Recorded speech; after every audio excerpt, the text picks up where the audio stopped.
আসসালামু আলাইকুম, সবাই কেমন আছেন? তো আমি এখানে 2 কেজি পরিমাণ দুধ গরম করে ভালো করে ঘন করে নিয়েছি একেবারে। তো আমি এখানে দই নিয়েছি 1.5 কাপের মতো। এখন 1.5 কাপের মতো দই নিয়ে আমি এখানে পানি ঝরাতে দিয়ে দিয়েছি। আমি মিষ্টি দইটাই নিয়েছি। দুধটা ভালোভাবে গরম করে একেবারে ঘন করে নিয়েছি। আর এখানে নিয়ে নিয়েছি আমি বড় চামচের 1 চামচ চিনি। আর 1 চামচ চিনি আমি এখানে দেব।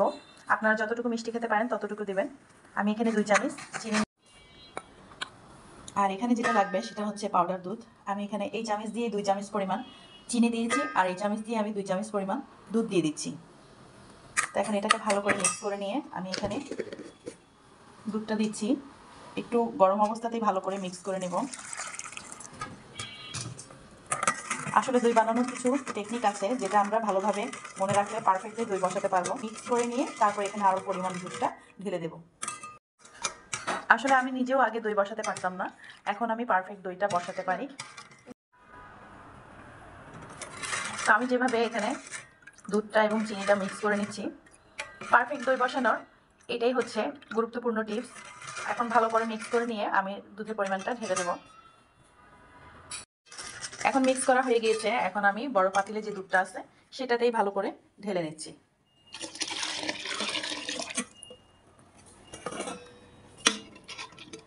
এখন আমি এটা ঠান্ডা হওয়া পর্যন্ত অপেক্ষা করব। ঠান্ডা বলতে অতটাও ঠান্ডা না, আমি দেখিয়ে দিচ্ছি এটার ইয়াটা কেমন হবে।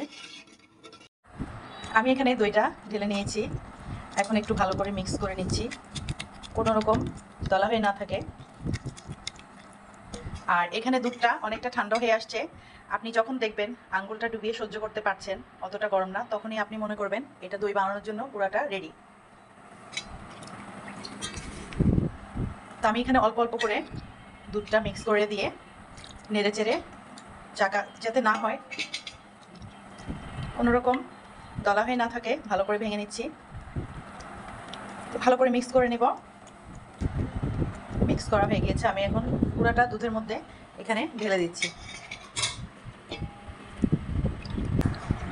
এখন এটাকে আমি ভালো করে মিক্স করে নিচ্ছি।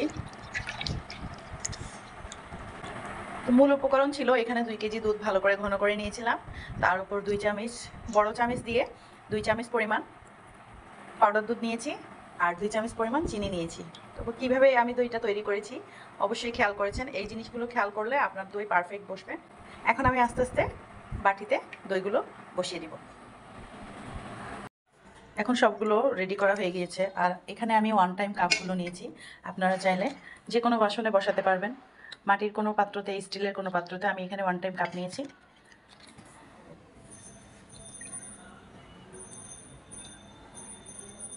আস্তে আস্তে আমি কাপগুলো সেট করে নিচ্ছি।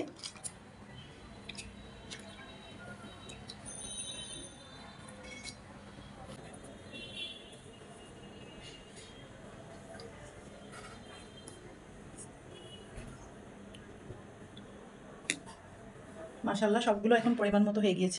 এখানে আমার 25টা কাপ হয়েছে। মাশাআল্লাহ, এখন ঢাকনা দিয়ে দিয়েছি সবগুলোতে সুন্দরভাবে। এটা এখন কিভাবে বসাই সেটা দেখতে থাকুন আমার সাথে। আমি এরকম স্টিলের সসপ্যান নিয়েছি। তো সসপ্যানের মধ্যে আমি এখন বাটিগুলো সেট করে নেব। এইভাবে কাপগুলো বসিয়ে নিয়েছি, এখন এখানে ঢাকনা দিয়ে দিব। আমি শোকেসের মধ্যে এভাবে সসপ্যানে বসিয়ে দিয়েছি। শোকেসটা বন্ধ করে দিব। শোকেসে আমি এভাবে করে স্টিলের সসপ্যানে বসিয়ে এখন শোকেসটা বন্ধ করে দিব। এখানে আমি প্লাস্টিকের বক্স নিয়েছি, তো এর ভিতরে 2টা দিয়েছি এবং ঢাকনাটা দিয়ে দিব। এভাবে বন্ধ করে আপনারা যে কোনো গরম জায়গায় রেখে দিতে পারেন। আমার সবচাইতে নিরাপদ মনে হয় শোকেসকে, তো আমি শোকেসে রেখে দিতে পারি।